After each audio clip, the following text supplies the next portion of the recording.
Больницага обычно кимдер жатат? Биздин ошо анализ боюнча, байкоо боюнча бул жанагы жашы улгайган адамдар же болбосо кандайдыр бир өткүр курч вирустук оорунун белгиси болгондо мен жөн эле вирустун инфекция менен ооруп калдым деп үйүндө лечение кылгандар, кеч болуп калганда мындай кичине акыл акыбалы оордоп калганда кайрылышат, же болбосо кандайдыр бир өнөкөт оорусу бар адамдар ошо кичине катуураак өтөт да, ошолордун арасында бул оору.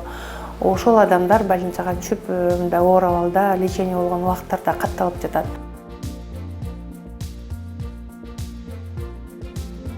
Омикрон жөнүндө аябай көп сөз болгон, ал жеңил түрүндө өтөт деп, ал жеңил түрүндө өтүп атат, бирок бул омикрондо биздин жанагы көп информационный агентстволордон, массалык информациялык түйүндөрдөн угуп жатабыз. Бул көп мутацияга, көп мындай способности жакшы экен.